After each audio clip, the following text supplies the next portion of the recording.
ఒక్క విషయం మనం గుర్తుపెట్టుకోవాలి. మహానాయకుడు యుగ పురుషుడు నందమూరి తారక రామారావు గారు తెలుగుదేశం పార్టీ పెట్టింది ఈ గడ్డపైనే. ఆ రోజు ఆయన ఆలోచించింది ఏదో రాజకీయాల కోసం రాలేదు, లేకుంటే రాజకీయాల్ని అధికారం కోసం వచ్చి ఉపయోగించుకోవని రాలేదు. తెలుగు జాతికి అన్యాయం జరిగింది, నా జాతిని కాపాడుకోవాలని ఏకైక లక్ష్యంతో ఎన్టీ రామారావు గారు వచ్చారు.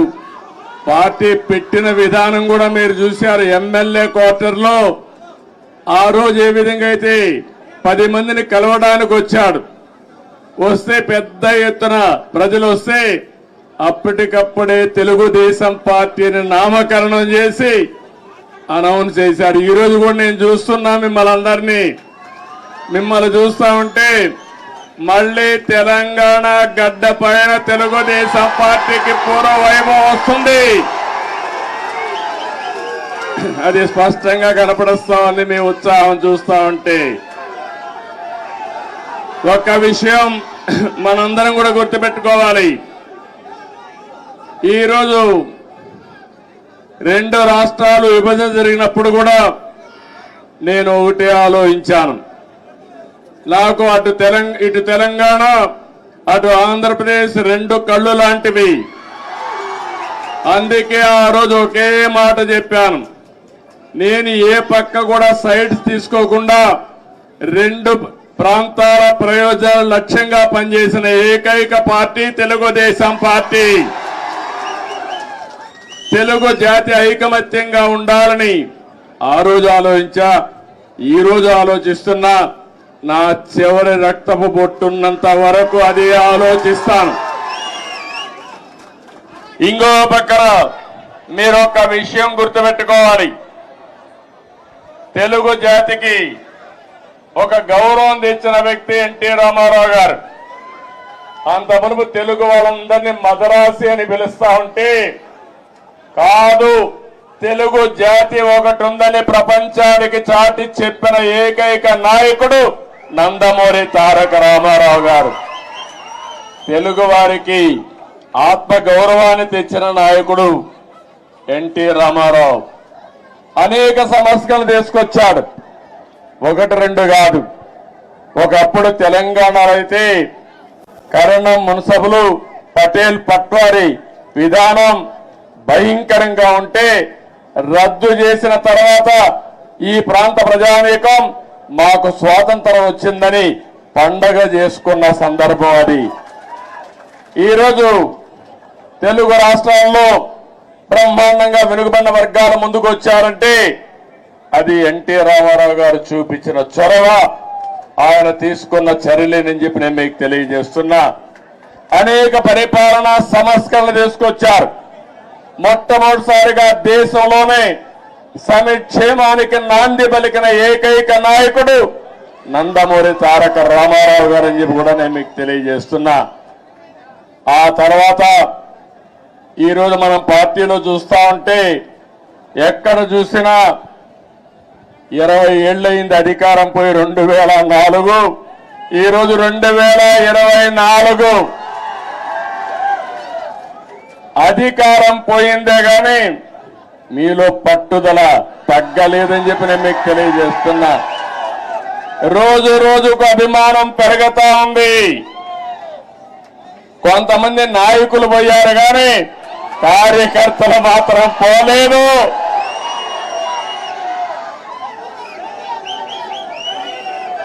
తెలుగు జాతి ఉన్నంత వరకు తెలుగుదేశం పార్టీ జెండా రెపరెపలాడుతుంది.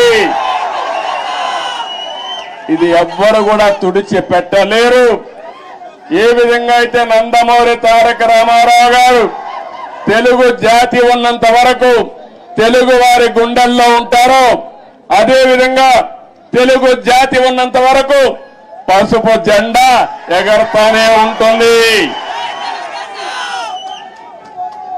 అయితే ఈ సందర్భంగా మనం కొన్ని విషయాలు కూడా మాట్లాడుకోవాల్సిన అవసరం ఉంది. ఈరోజు మనం చూస్తే తెలుగు జాతి కూడా అనేక సంక్షోభాలు ఎదుర్కొంది. నేను కూడా తెలుగుదేశం పార్టీ నాయకులు కార్యకర్తలు కూడా అనేక సంక్షోభాలు ఎదుర్కొన్నాం. కానీ ప్రతి ఒక్క సంక్షోభాన్ని ఒక అవకాశంగా మలుచుకుని తిరుగులేని శక్తిగా తెలుగుదేశం పార్టీ ఎదుగుతూనే వచ్చింది. భవిష్యత్తులో కూడా ముందుకు పోతాదని చెప్పి నేను మీకు తెలియజేస్తున్నా. నన్ను జైల్లో పెట్టారు ఏ కారణం లేకుండా. కానీ ఆ రోజు హైదరాబాద్ లో మీరు చూపించిన చొరవ నా జీవితంలో ఎప్పుడూ మర్చిపోలేను. ఇప్పుడు సెంటర్ లో గాని అదే మారిగా గచ్చిబౌలిలో మీటింగ్ పెడితే రెచ్చిపోయిన ఉత్సాహంతో నాయకులు లేకపోయినా మేమే నాయకులని చెప్పి లక్షల మంది వచ్చారంటే అది నా జీవితంలో ఎప్పుడూ జైల్లో ఉండి చూసి నేను చేసిన పనికి నేను చేసిన అభివృద్ధి గుర్తుపెట్టుకుని నాకు సంఘీభావాన్ని తెలియజేశారంటే ఆ రోజే నేను అనుకున్నా నా జన్మ చరితార్థకమని. ఇక్కడే కాదు ప్రపంచం మొత్తం అన్ని 70-80 దేశాలు, ఆ దేశాల పేర్లు కూడా నాకు తెలియవు. కానీ తెలుగువారు అక్కడికి వెళ్ళి 53 రోజులు రోడ్డెక్కి నిరసనలు తెలియజేశారు. ఇది మరిచిపోలేని అనుభవం అని చెప్పి నేను మీకు తెలియజేస్తున్నా. ఈ సందర్భంగా మనందరం ఒకటే గుర్తుపెట్టుకోవాలి. ఈరోజు రాష్ట్రంలో తెలుగు జాతి ఎన్టీ రామారావు గారిని ఎప్పుడూ మరిచిపోలేరు. అదే సమయంలో ఈ దేశానికి ఒక దిశ చూపించిన వ్యక్తి పివి నరసింహారావు గారు అని చెప్పి కూడా నేను మీకు తెలియజేస్తున్నా. ఆర్థిక సంస్కరణలు 1991లో పివి నరసింహారావు గారు మొట్టమొదటిసారిగా అమలు చేశారు. అప్పటి నుంచి ఈ దేశంలో సంపద సృష్టించడం సులభమైంది. అలాంటి ఇద్దరు నాయకులు ఈ గడ్డ మీద పుట్టడం తెలుగు వారి అదృష్టం అని చెప్పి మరొకసారి తెలియజేస్తున్నా. ఎంతో మంది నాయకులు పోరాడారు, ఎన్నో త్యాగాలు చేశారు. కానీ ఇటీవల కాలంలో ఈ ఇద్దరు నాయకుల యొక్క సమాజం హితం కోసం చేసిన పనులు మనం ఎప్పుడు మర్చిపోలేమని చెప్పి తెలియజేసుకుంటున్నారు. ఇంకో పక్క రాజకీయం అంటే సొంత వ్యాపారాలు చేసుకోవడం కాదు, భావోద్వేగాలు రెచ్చగొట్టడం కాదు, ప్రజల జీవితాల్లో వెలుగు చూపించగలిగింది నిజమైన రాజకీయం అని చెప్పి కూడా నేను మీకు తెలియజేస్తున్నా. మీరు ఒక్కసారి ఆలోచిస్తే తెలుగుదేశం ముందు, తెలుగుదేశం తర్వాత తెలుగు వారి చరిత్ర రాయాలంటే చాలా సులభంగా రాసే అవకాశం ఉంటుంది. ఇప్పుడు హైదరాబాద్ని మీరు చూస్తున్నారు. 95 ముందు ఒక్కసారి మీరు ఆలోచించుకోండి. జూబ్లీ హిల్స్ ఇదే డెడ్ ఎండ్. ఇప్పుడు చాలా మంది మిత్రులు పత్రికా విలేకరులు వచ్చారు. వీళ్ళందరూ కూడా ఎంతో ఉత్సాహంగా నాకు స్వాగతం పలికారు. ఆ రోజుటి నుంచి ఈ రోజుటి నుంచి ప్రత్యక్ష సాక్షులు రాయడానికి పత్రికా విలేకరులందరూ. ఆ రోజు నేను ఒకటే ఆలోచించాను, తెలుగు వాడికి సత్తా ఉంది, అభివృద్ధి చేసి చూపిస్తామని మొట్టమొదటిసారిగా హైటెక్ సిటీతో ప్రారంభించి నిన్న కూడా ఫ్లైట్ లో వస్తా ఉంటే చూశాను హైటెక్ సిటీని. ఎంత ఆనందం కలిగిందంటే ఒక్క హైటెక్ సిటీతో ప్రారంభించిన అభివృద్ధి ఈరోజు తెలంగాణ, హైదరాబాద్ భారతదేశంలో నెంబర్ 1 అయిందంటే అది తెలుగుదేశం పార్టీ ఆ రోజు చేసిన కృషి, చూపించిన చొరవ.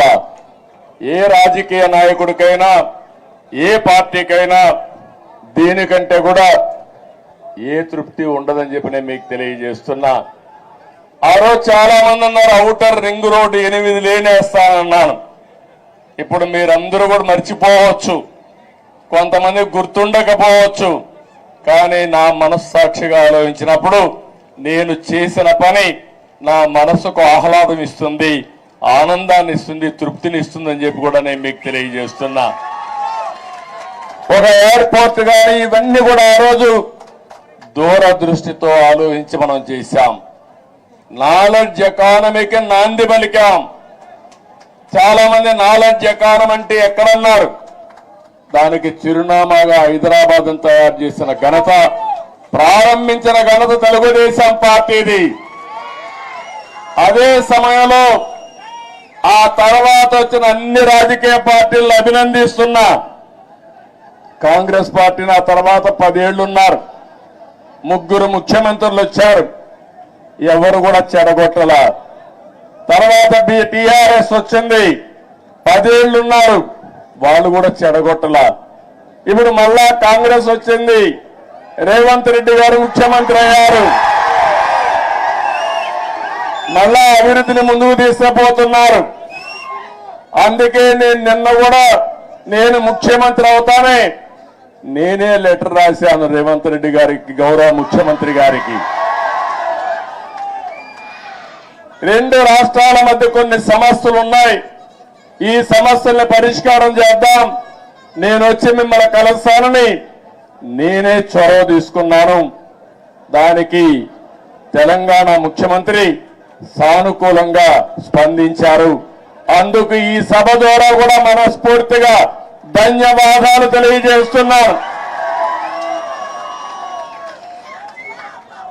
తెలుగు జాతి ఒకటి, అన్నదమ్ములు విడిపోతాం, విడిపోతే చిన్న చిన్న సమస్యలు వస్తాయి, భావోద్వేగాలు ఉంటాయి, కానీ అది శాశ్వతంగా ఉండకూడదు.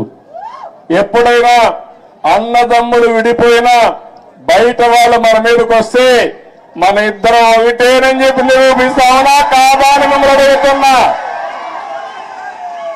ఆ ఐకమత్యం ఇక్కడ ఉండాల్సిన అవసరం ఉంది. మన జాతి ఒకటి, తెలుగు జాతి, మనం మాట్లాడే భాష ఒకటి, తెలుగు భాష.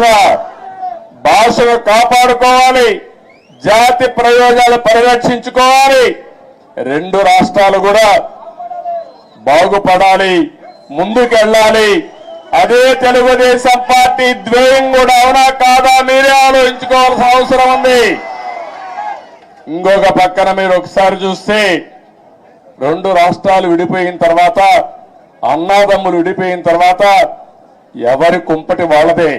కష్టపడితే సుఖపడతారు, ఎక్కువ సంపాదించుకుంటే ఆనందంగా ఉంటారు. అయితే అదే సమయంలో ఏదైనా కలిసి పనిచేస్తే ఒక న్యూ ఎనర్జీ కూడా వస్తుంది. ఇద్దరు ఐకమత్యంగా ఉంటే ఐకమత్యం చాలా బలాన్ని ఇస్తుంది. ఒకప్పుడు 42 మంది ఎంపీలు ఉండేవాళ్ళు ఆంధ్ర రాష్ట్రంలో, దగ్గర ఒక 18 మందో 16 మందో రాజ్యసభ మెంబర్లు ఉండేవారు. ఇప్పుడు 2 రాష్ట్రాలు విడిపోయిన తర్వాత తగ్గిపోయినాయి. కానీ ఏ సమస్య వచ్చినా నేను ఒకటే చెప్తున్నాను, నాకు ఆంధ్రప్రదేశ్ అని తెలంగాణ కాకుండా 2 రాష్ట్రాల ప్రయోజనాలు, తెలుగు జాతి ప్రయోజనాలు కాపాడడానికి ముందరుంటాను. కొంతమంది ఆలోచిస్తున్నారు గొడవలు పెట్టుకుంటే సమస్యల పరిష్కారం అవుతాయని. గొడవలు పెట్టుకుంటే నీళ్లు రావు, సమస్యల పరిష్కారం కావు, అభివృద్ధి జరగదు, దానివల్ల లాభం కంటే ఎక్కువ నష్టం వస్తుంది. ఆ విధంగా కాకుండా ఎక్కడికక్కడ సానుకూలంగా చర్చల ద్వారా ఏదైనా సమస్యలుంటే పరిష్కారం చేసుకుని ముందుకు పోవడంలో 2 రాష్ట్రాలు కూడా ముందుకు పోవాల్సిన అవసరం ఉంది. ఇంకొక విషయం కూడా మనం గుర్తుపెట్టుకోవాలి, 2 రాష్ట్రాల్లో మనోభావాలు ఉన్నాయి. ఒకప్పుడు సమైక్య ఆంధ్రప్రదేశ్ లో కూడా తెలంగాణలో ఒక మనోభావాలు ఉండేటివి, రాయలసీమలో ఇంకొక విధంగా ఆలోచించేవాళ్ళు, ఉత్తరాంధ్ర ప్రజానీకం ఒక విధంగా ఆలోచించేవాళ్ళు. దానికి కారణం ఎక్కడికక్కడ సమస్యలు, అక్కడుండే ప్రత్యేకమైన పరిస్థితులు ఉంటాయి. కానీ ఈ రోజు కూడా సమస్యలు ఉంటాయి, మనోభావాలు ఉంటాయి. అందరి మనోభావాలు గౌరవిస్తూనే ఎక్కడికక్కడ ఐకమత్యంగా పోయి ఇచ్చిపుచ్చుకునే ధోరణిలో సమస్యలు పరిష్కారం చేసుకోగలిగితే దానికంటే ఇంకొకటి ఉండదని చెప్పడం కూడా నేను మీకు తెలియజేస్తున్నా. ఇంకొక విషయం కూడా ఇక్కడ కూడా మీరు చూస్తున్నారు, ఈరోజు ఇక్కడ కాంగ్రెస్ ప్రభుత్వం ఉంది, ఆంధ్రప్రదేశ్ లో ఎన్డీఏ ప్రభుత్వం ఉంది. రెండు ప్రభుత్వాలు ఇవి. అలాంటప్పుడు ఒకరికో ఒక ఆలోచనలు ఉంటాయి, సిద్ధాంతపరంగా కొన్ని ఆలోచనలు ఉంటాయి. కానీ ఏ ఉన్నా తెలుగు జాతి ప్రయోజనాలు వచ్చినప్పుడు మాత్రం అందరం కలిసి పనిచేసుకోవాల్సిన అవసరం ఉందని చెప్పి కూడా నేను మీకు తెలియజేస్తున్నా. ఆ దిశగానే నిన్న చర్చలు జరిగాయి. ఆ చర్చలు చాలా వరకు ముందుకు తీసుకుపోతాయని కూడా నేను ఆశిస్తున్నా. కొంతమంది ఆలోచిస్తున్నారు, ఆ ఆలోచనలు మంచివి కాదు. నేను ఒకటే చెప్తున్నా, ఆ రోజు కూడా ఇన్ని జరిగితే చాలా మంది చాలా విషయాలు మాట్లాడితే నేను చేసిన అభివృద్ధిని కూడా కొంతమంది వక్రీకరించి మాట్లాడారు. కొంతమంది అన్నారు, నువ్వు మొత్తం హైదరాబాద్నే అభివృద్ధి చేసావు కాబట్టి రాష్ట్రం విడిపోయిందని కూడా శాపనార్థాలు పెట్టిన వాళ్ళు కొంతమంది ఉన్నారు నా మీద. నేను ఒకటే ఆ రోజు చెప్పాను, ఆ రోజు కానీ ఈ రోజు కానీ ముందు ఒక ప్రాంతం అభివృద్ధి కావాలి, అది రాజధానితో ప్రారంభమవుతుంది, అది చివరికి మారుమూల ప్రాంతాలకు కూడా స్ప్రెడ్ అవుతుందని చెప్పి ఆ రోజు చెప్పా. ఆ విషయం చాలా మంది మర్చిపోయి అనేక విధాలుగా మాట్లాడే పరిస్థితికి వచ్చారు. ఈ రోజు ఒక్క ఉదాహరణ చెబుతున్నాను మీ అందరికీ. తెలంగాణ ఆంధ్రప్రదేశ్ రాష్ట్రాలు రెండు రాష్ట్రాలుగా విడిపోయాం.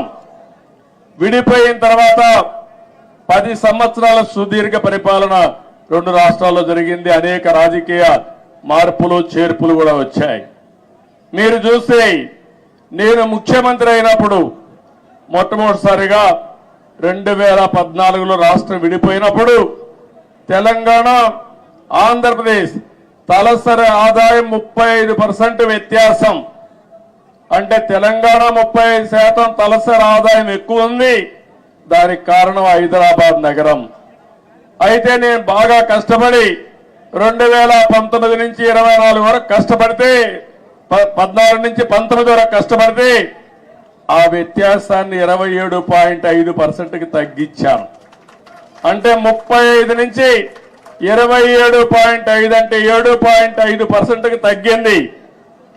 మళ్ళా ఒక ప్రభుత్వం వచ్చింది, విధ్వంస ప్రభుత్వం వచ్చింది. 5 ఏళ్లు ఇష్టానుసారంగా చేశారు. ఈ రోజు ఎంతవరకు పోయిందంటే 44% పెరిగిపోయింది. అంటే మీరందరూ గుర్తుపెట్టుకోవాలి, కుండ వాళ్ళందరూ కూడా, విభజన వల్ల జరిగిన నష్టం కంటే పాలన వల్ల 5 సంవత్సరాలు అక్కడ నష్టం జరిగే పరిస్థితి వచ్చింది. అదే ఈసారి రాకపోయింటే తెలంగాణకు ఆంధ్ర రాష్ట్రానికి 100% వ్యత్యాసం వచ్చేసేది. కానీ ఒకటే నేను కోరుకుంటున్నా, తెలంగాణ ఒక స్థాయికి వచ్చింది. దేశంలోనే మీరు ఒక్కసారి ఆలోచిస్తే హైయెస్ట్ పర్ క్యాపిటల్ ఇన్కమ్ ఉండే రాష్ట్రం తెలంగాణ రాష్ట్రం. పెద్ద రాష్ట్రాల్లో 3,08,732 రూపాయలు తలసరి ఆదాయం గుజరాత్ కంటే ఎక్కువైంది, మహారాష్ట్ర కంటే ఎక్కువైంది, కర్ణాటక కంటే ఎక్కువయ్యే పరిస్థితి వచ్చింది. ఇప్పుడు ఆంధ్రప్రదేశ్ చూస్తే 2,19,518. ఏదైతే ఈరోజు నేను ఒకటే ఆశిస్తున్నాను, తెలంగాణ ఒక మంచి బేస్ వచ్చింది. దీన్ని నెక్స్ట్ లెవెల్కు తీసుకుపోవడానికి ఇక్కడ పాలకులకు అవకాశం ఉంది. ఆంధ్రప్రదేశ్ ఇబ్బందుల్లో ఉంది. కానీ నేను ఒకటే చెప్పాను, ఇబ్బందులు అధిగమించి మళ్ళీ ఆంధ్రప్రదేశ్ ను కూడా గట్టెంకించే బాధ్యత, అభివృద్ధి చేసే బాధ్యత నేను తీసుకుంటానని చెప్పి కూడా నేను మీకు తెలియజేస్తున్నా. నా ఆలోచన ఒకటే, ఒక్క విషయం మీరందరూ గుర్తుపెట్టుకోవాలి. నేను పదే పదే చెప్తున్నాను, కొంతమందికి నమ్మకాలు ఉండవు. నేను ఎప్పుడో తయారు చేశాను విజన్ 2020 అని. కొంతమంది అన్నారు ఇది ఎక్కడ విజన్, ఇది 420 అని కూడా మాట్లాడారు. కొంతమంది కంప్యూటర్, నేను సెల్ ఫోన్స్ గురించి మాట్లాడితే సెల్ ఫోన్ తిండి పెడుతుందని కూడా మాట్లాడారు. ఇక్కడే నేను హైదరాబాద్ లో ఖైరతాబాద్ రోడ్లన్నీ వెడల్పు చేశాం. వెడల్పు చేస్తే చేయకూడదని అడ్డం పడ్డారు. ప్రజలు ఒప్పుకున్నా నాయకులు ఒప్పుకోలేదు ఆ రోజుల్లో. కానీ అవన్నీ నేను పట్టించుకోలేదు, ముందుకెళ్ళాం. ఈరోజు మళ్ళా మీ అందరికీ ఒకటే చెప్తున్నాను, 2047కి భారతదేశం ప్రపంచంలోనే నెంబర్ 1 గా గాని ఉంటుంది. వికసిత్ భారత్. నరేంద్ర మోడీ గారు మాట్లాడుతున్నారు. నేను ఆలోచించేది ఈ వికసిత్ భారత్ లో నెంబర్ 1 కమ్యూనిటీ ఏదంటే తెలంగాణ, ఆంధ్ర రాష్ట్రంలో ఉండే తెలుగు జాతి ఉండాలి. ప్రపంచంలో భారతీయులు నెంబర్ 1 గా ఉంటారు. అందులో 35% తెలుగు వాడు ఉండాలని నేను ఆలోచిస్తున్నాను. ఒకప్పుడు చాలా మంది అన్నారు, ఎట్ట సాధ్యం అన్నారు. హైటెక్ సిటీ కట్టినప్పుడు కంప్యూటర్ తిండి పెడుతుందని మాట్లాడిన వాళ్ళు ఇప్పుడు వాళ్ళకి తిండి కూడా వాళ్ళ పిల్లలు నేను పెట్టిన ఐటీ ద్వారా సంపాదించిన డబ్బుల ద్వారానే పెడుతున్నారు. అందుకని ఈరోజు నేను మిమ్మల్ని కోరేది, నిన్నే మీరు చూశారు, నేను ఎప్పుడు కూడా తెలుగు వారిని ఒక గ్లోబల్ సిటిజన్స్ గా తయారు చేయాలనుకున్నాను. ఆ రోజు ఇక్కడ హైదరాబాద్ లో పనిచేస్తా ఉంటే పనిచేసే రోజుల్లో నేను చెప్పేవాడిని, మీరు జాబ్ వర్క్ చేస్తున్నారు, అమెరికాలో డేటా పంపిస్తే డేటా ఎంట్రీ చేయడానికి పరిమితం అవుతున్నారు. ఒక్కొక్కసారి అమెరికాలో వేరే దేశాల్లో ఇంగ్లీష్ మాట్లాడే విధానం మన వాళ్ళకి అర్థమయ్యేది కాదు, మన వాళ్ళు ఇంగ్లీష్ చెప్తే వాళ్ళకి అర్థమయ్యేది కాదు. అప్పుడే బ్రిటన్ నుంచి లెక్చరర్స్ తీసుకొచ్చి ప్రత్యేకమైన ట్రైనింగ్ ఇప్పించి ప్రొనౌన్సియేషన్ ఇవన్నీ నేర్పించారంటే అది నాకున్న పట్టుదల. ఆ రోజుట్లోనే అక్కడి నుంచి ఒక మాట చెప్పాను, మీరు ఉద్యోగం చేస్తున్న, ఇప్పుడు జాబ్ వర్క్ చేస్తున్నారు, అది కాదు ప్రోడక్ట్లు తయారు చేయాలి, ఐటీలు ఆ రోజు చెప్పాను. అప్పుడు ఆ ఆలోచన కొద్దిగా వచ్చారు. ఇంకో పక్క నేను ఒక మాట చెప్పాను, మీరు ఉద్యోగాలు చేయడం కాదు, మీరు ఉద్యోగాలు ఇచ్చే పరిస్థితి రావాలని చెప్పాను. ఈరోజు తెలుగు జాతి ఉద్యోగ కల్పన, ఉద్యోగాలు ఇచ్చే పరిస్థితి ఉంది. ఇక్కడే కాదు, ప్రపంచం మొత్తం కూడా కంపెనీలు పెట్టి ఉద్యోగాలు ఇస్తున్నారు. అందుకని ఆ రోజు నేను చెప్పింది గ్లోబల్ సిటిజన్స్ గా ఉండాలని చెప్పాను. ఈ రోజు చెప్తున్నాను, తెలుగు జాతి గ్లోబల్ లీడర్స్ గా ఉండాలి.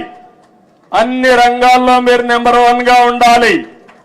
కార్పొరేట్ గవర్నెన్స్ లో, అదే మరిగా పబ్లిక్ గవర్నెన్స్ లో కూడా నెంబర్ 1 గా ఉండాలి. నిన్న మీరు చూశారు, మొన్నటి వరకు బ్రిటన్ పరిపాలించినటువంటి వ్యక్తి మన దేశీయుడే, సునాయక్ ఉన్నాడు. ఆయన ఇప్పుడు ఆయన ఓడిపోయాడు ఆ పార్టీలో. కానీ 25 మంది పార్లమెంట్ మెంబర్లు భారతీయ సంతతి అంటే ఇండియన్స్ అయ్యారంటే అది ఇండియన్స్ యొక్క శక్తి, సామర్థ్యం అని మీ అందరికీ విజ్ఞప్తి చేస్తున్నా. ఇలాంటివన్నీ జరుగుతుంటే నా ఆలోచన ఒకటే, మనమందరికీ తెలివితేటలున్నాయి. ప్రపంచంలో అందరికంటే కూడా ఆమోదయోగ్యమైన వ్యక్తులు భారతీయులు. అందులో అగ్రస్థానంలో ఉండే వ్యక్తులు తెలుగు జాతి. ఇది మనం అందరం కూడా, అందుకే నేను చెప్తున్నా, సేవ ఒకప్పుడు 75 సంవత్సరాలకు ముందు బ్రిటిష్ వాళ్ళు వచ్చి మనల వారి పరిపాలించారు. వాణిజ్య కార్యక్రమాలకు వచ్చారు, వ్యాపార నిమిత్తం వచ్చారు, తర్వాత పాలకులుగా మారారు. మనకు అలాంటి ఆలోచనలు లేవు. కానీ ప్రపంచానికి సేవ చేసే అవకాశం భారతీయులకు ఉంది. సర్వీస్ ద్వారా, కంపెనీల్లో పనిచేసే ద్వారా, లేకపోతే రాజకీయాల్లో కూడా ప్రజలకు సేవ చేసే అవకాశం మన వాళ్ళకు ఉంది.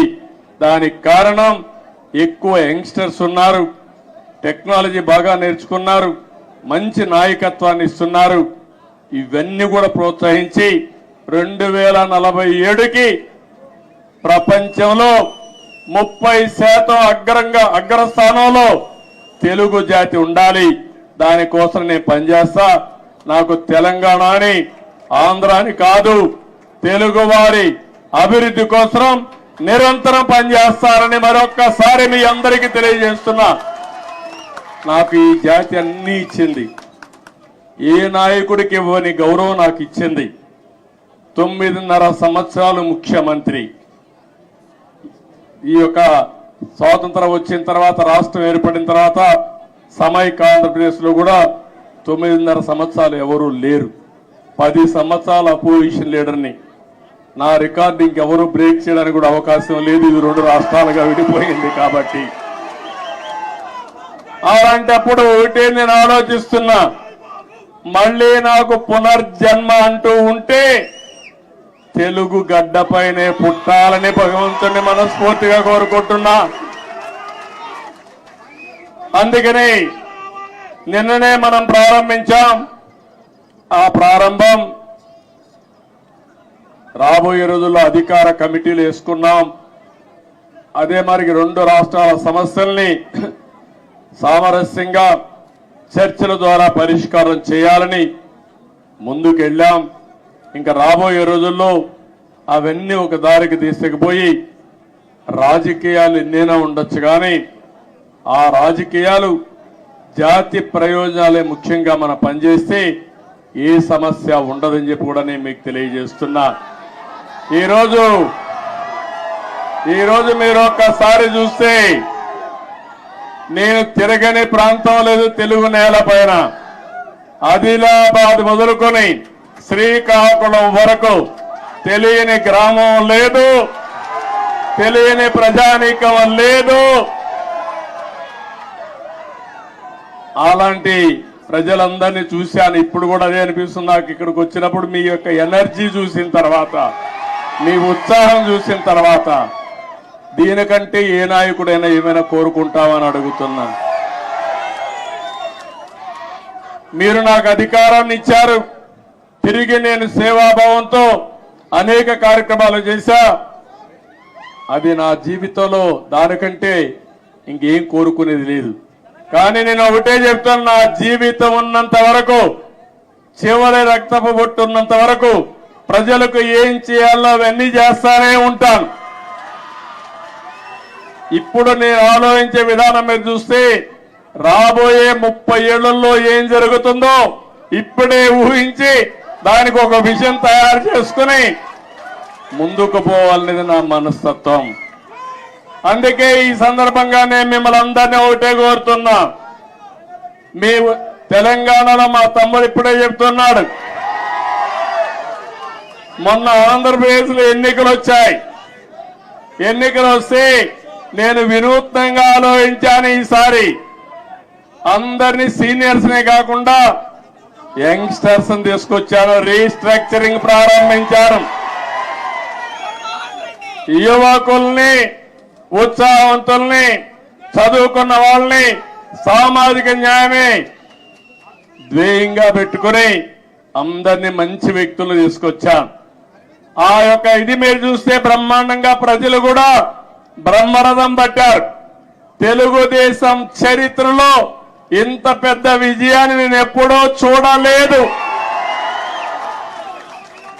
82, 84 ఆగస్టు క్రైసిస్ తర్వాత 85, తర్వాత 94, 99 ఎప్పుడూ చూడలేదు.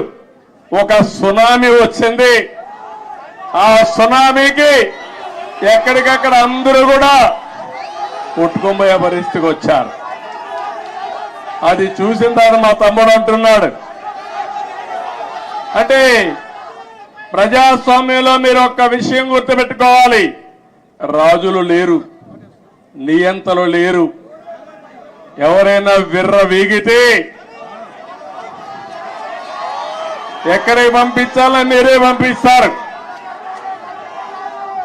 అందుకే నేను ఇప్పుడు కూడా చెప్తున్నా మా మంత్రులకి అందరికీ, అక్కడ విర్ర వేగొద్దండి, భూమి మీద నడవండి, ఆకాశం నడవద్దండి. ప్రజలకు మనం సేవ చేయాలి కానీ మనము ప్రజలకు సేవకులు కానీ పెత్తందారులు కాదు. ఆ విషయం గుర్తుపెట్టుకోమని అందరికీ ఎప్పటికప్పుడు హితబోధ చేస్తున్నా. అందుకే ఒక మాట అన్నాను నేను, CBN 95 2024 కాదు, సిబిఎన్ 95లో ఏ విధంగా పనిచేశాడో అదే విధంగా పనిచేస్తానని నిన్నే చెప్పాను. ఆ రోజుట్లో మీరు నాతో తిరిగిన వాళ్ళు ఇక్కడ ఈ గడ్డ మీద చూసుంటారు. 90 రోజులు తిరిగాను హైదరాబాద్ లో. ఆకస్మిక తనిఖీలు తెల్లవారుజామున లేచి అందరి తలుపు తట్టి నిద్ర లేపి సమస్యలు తెలుసుకుంటూ పరిష్కారం చేసిన రోజులు అవన్నీ. అలాంటివి చాలా చేశాం. ఆ రోజు చేసిన కార్యక్రమాలే మీరు చూస్తే శ్రమదానం, అదే మరి జన్మభూమి, అదే మారిగా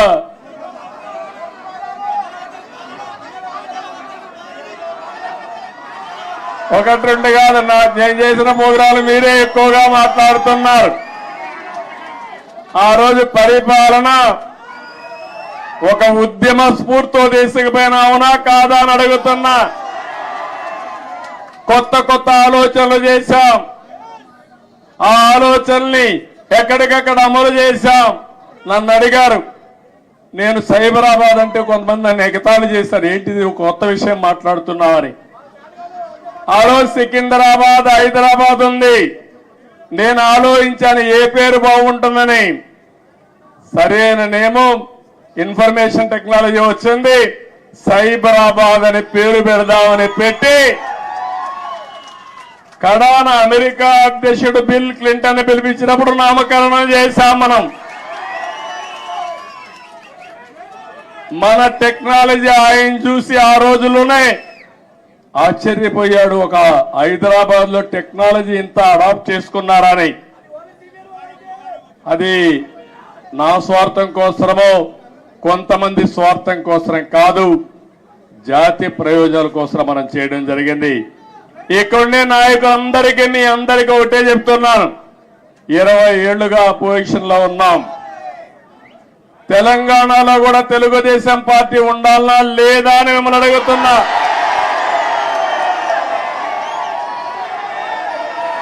తెలుగు వారి ప్రయోజనాల కోసం తెలుగుదేశం పార్టీ ఉండాలనా లేదా అని మిమ్మల్ని అడుగుతున్నా. తెలంగాణ గడ్డ పైన పుట్టిన పార్టీ ఉండాలనా లేదా అని అడుగుతున్నా. తప్పకుండా ఇక్కడ పార్టీ కోసం పనిచేసిన కార్యకర్తలు ఉన్నారు. తొందరలోనే పార్టీని రీస్ట్రక్చరింగ్ చేస్తాం. మళ్ళా యువకుల్ని ప్రోత్సహిస్తాం, యువ రక్తాన్ని ఎక్కిస్తాం, చదువుకున్న వ్యక్తులందరినీ కూడా తీసుకొస్తాం. నేను ముందే విధంగా అయితే ఆలోచించానో ఇప్పుడు టెక్నాలజీ కూడా వచ్చింది కాబట్టి ఆంధ్రప్రదేశ్ ఒక విధానం, తెలంగాణ ఇంకొక విధానంతో ఆలోచించి ప్రత్యేకమైన శ్రద్ధ పెట్టి ఒక మంచి పార్టీని అభివృద్ధి చేద్దాం. ఇక్కడ తెలుగుదేశం పార్టీకి ఒక ప్రత్యేకత ఉంది. అధికారం ఉన్నా ప్రతిపక్షంలో ఉన్నా ఎప్పుడూ ప్రజాపక్షంలోనే మనం ఉంటాం. ఈరోజు ఎన్టీ రామారావు ఎన్టీఆర్ ట్రస్ట్ బిల్డింగ్ ఇది. మీరు పక్కన చూస్తే బ్లడ్ బ్యాంక్ ఉంది. భువనేశ్వరి గారి నాయకత్వంలో స్కూల్స్ పెట్టాం. ఆ రోజు నేను పెట్టిన తర్వాత, నేను రాజకీయాల్లో యాక్టివ్ అయిన తర్వాత ఆ మేనేజ్మెంట్ ఆవిడ చూస్తా ఉంది. ఇంకో పక్క బసవతారకం క్యాన్సర్ హాస్పిటల్ ఈ రోడ్లోనే ఉంది. అది మన నాయకుడి కళ. ఆ రోజు ఆయన ఆలోచించాడు, ఎవరైతే మా అత్తగారు క్యాన్సర్ తో చనిపోతే ఇంకొకరి మారిగా చనిపోకూడదని ఆలోచించి క్యాన్సర్ హాస్పిటల్ ప్రారంభించాడు. చేయాలని ఆలోచన వచ్చింది. తర్వాత నేను ముఖ్యమంత్రి అయిన తర్వాత దాన్ని అభివృద్ధి చేశాను. ఇప్పుడు బాలకృష్ణ గారి ఆధ్వర్యంలో బసవతారకం క్యాన్సర్ హాస్పిటల్ ఈ ప్రాంతంలో ఎనలేని సేవలు అందిస్తున్నారు. ఒక ఇన్స్టిట్యూషన్ పెడితే ఎప్పుడు కూడా మీరు ఒక్కసారి గుర్తుపెట్టుకోండి, తెలుగుదేశం పార్టీ ఒకే ఆలోచన. ఆ ఆలోచన ఏ విధంగానైనా సరే ప్రజలకు సేవ చేయాలన్న ఆలోచన తప్ప పెత్తనం చేయాలని కాదనే విషయం మరొక్కసారి మీ అందరికీ గుర్తు చేస్తున్నా. అది ట్రస్ట్ కావచ్చు, రాజకీయ పార్టీ కావచ్చు, ఇవన్నీ కూడా ఆలోచిస్తాం. నేను కూడా పార్టీని రీస్ట్రక్చరింగ్ చేస్తాం, యువకుల్ని ప్రోత్సహిస్తా, ఉత్సాహవంతుల్ని గౌరవిస్తా. మళ్ళీ ఇప్పుడు నేను వేసే ఫౌండేషన్ ఒక 30-40 సంవత్సరాల వరకు పనిచేసే సమర్థమైన నాయకత్వాన్ని తయారు చేసుకుందాం, పార్టీని ముందుకు తీసుకుపోదాం. ఈ సందర్భంలో మీరు చూశారు, ఆంధ్రప్రదేశ్ రాష్ట్రంలో కూడా నేను ఎన్ని ఇబ్బందులున్నా పవన్ కళ్యాణ్ గారు కూడా ముందుకొచ్చి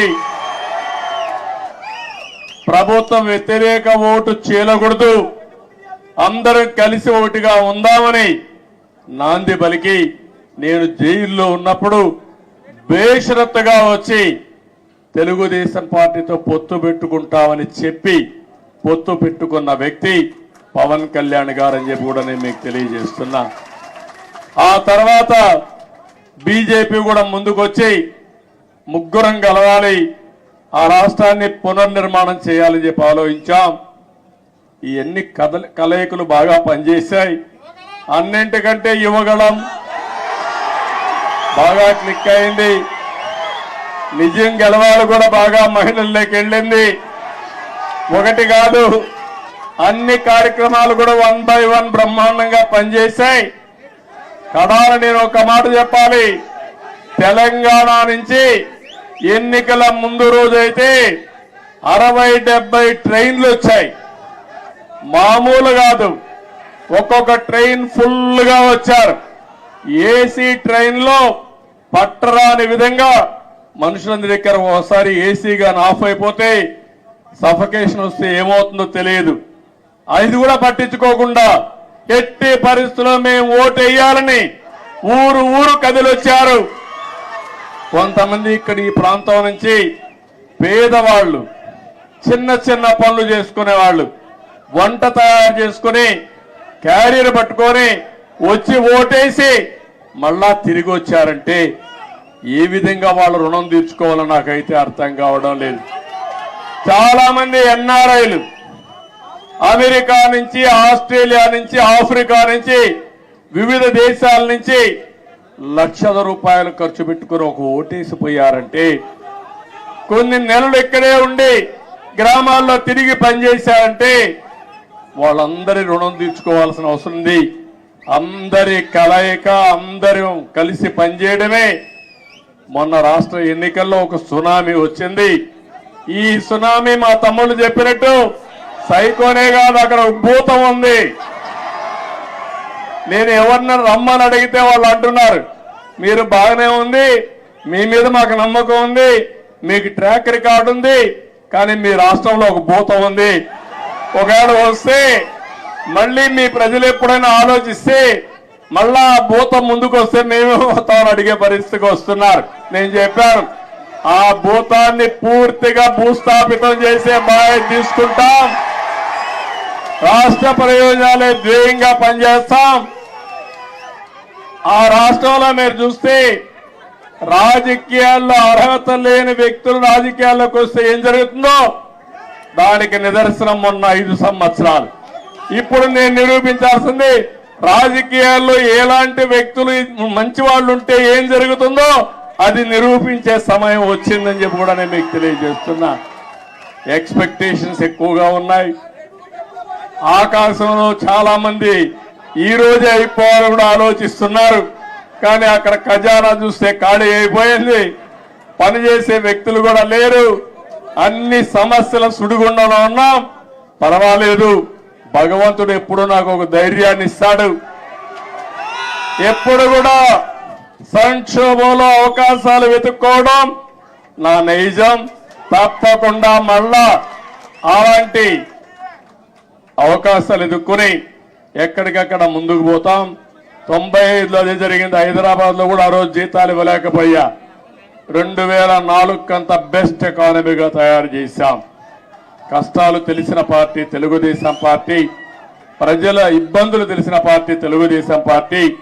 ఇవన్నీ చేస్తామని చెప్పి తెలియజేసుకుంటూ మరొకసారి మీ అందరినీ మనస్ఫూర్తిగా అభినందిస్తున్న ఇక్కడ మీడియా కూడా ఉన్నారు. మాకు సీట్లు లేకపోయినా, ఎన్నికల్లో పోటీ చేయకపోయినా, ఎప్పుడొచ్చినా మా పార్టీ విషయాలు కానీ నన్ను కానీ బాగా ప్రొజెక్ట్ చేసిన మీడియాకు కూడా మనస్ఫూర్తిగా ధన్యవాదాలు. ఇక్కడ కూడా కొన్ని ఉంటాయి, మీడియాలో కూడా బాధ లేదు, ఏది వాస్తవం అవి చెప్తే సరిపోతుంది. కొంతమంది కావాలని ఇప్పుడు కూడా వక్రీకరించి చేస్తూనే ఉన్నారు. ఏం బాధ లేదు. నేను కూడా ఎంతమంది వక్రీకరించి మాట్లాడినా ప్రజలకు మిమ్మల్ని అందరినీ కూడా స్ట్రైటన్ చేసి, మేము జవాబుదారితనమే కాదు మీడియా కూడా జవాబుదారితనం తీసుకుడిగా చేయాల్సిన బాధ్యత ఈ ప్రజాస్వామ్యంలో ఉంది. అది కూడా చేద్దామని చెప్పి తెలియజేసుకుంటూ మరొక్కసారి మీ అందరూ ఒక్కొక్కరే కలవాలనుకుంటారు కానీ సమయం లేదు, ఏమనుకోవద్దండి. సమస్యలు కోకొల్లలున్నాయి. ఆ సమస్యలన్నీ పరిష్కారం చేయాల్సిన బాధ్యత నాకుంది. తొందరలో మళ్ళీ వస్తా, పార్టీ ఆఫీసులో టైం ఇస్తా, అందరితో కలుస్తా, ముందు అక్కడ సెట్ చేసి మళ్ళా మీ దగ్గరకు వచ్చి ఎప్పటికప్పుడు మీకు అందుబాటులో కూడా ఉంటానని చెప్పి తెలియజేసుకుంటూ మరొక్కసారి ఈ రోజు మీ ఉత్సాహం చూశాను, అభిమానం చూశాను. నా జీవితంలో ఎప్పుడూ మర్చిపోలేను. ఇవన్నీ ఒక్కొక్క నాయకుడికి ఒక్కొక్క సమయంలో మధుర స్మృతులుగా జ్ఞాపకం ఉంటాయి. నేను ఎవరిని ఈరోజు రమ్మని కూడా పిలవలేదు, కానీ ఈ పార్టీకి ఇక్కడికి వచ్చి 10 మందికి ధన్యవాదాలు తెలియచేయాలనే ఉద్దేశంతో వచ్చా. ఆ సందర్భంగా ఇంత పెద్ద ఎత్తున వచ్చారు. మీ అందరికీ పేరు పేరున మనస్ఫూర్తిగా కూడా శిరస్సు వంచిన నమస్కారాలు తెలియజేసుకుంటూ, మీకే కాకుండా తెలంగాణ మారుమూల ప్రాంతాల్లో ఉండే తెలుగుదేశం పార్టీ శ్రేయోభిలాషులందరికీ మనస్ఫూర్తిగా అభినందనలు, ధన్యవాదాలు తెలియజేసుకుంటూ అందరికీ నమస్కారాలు.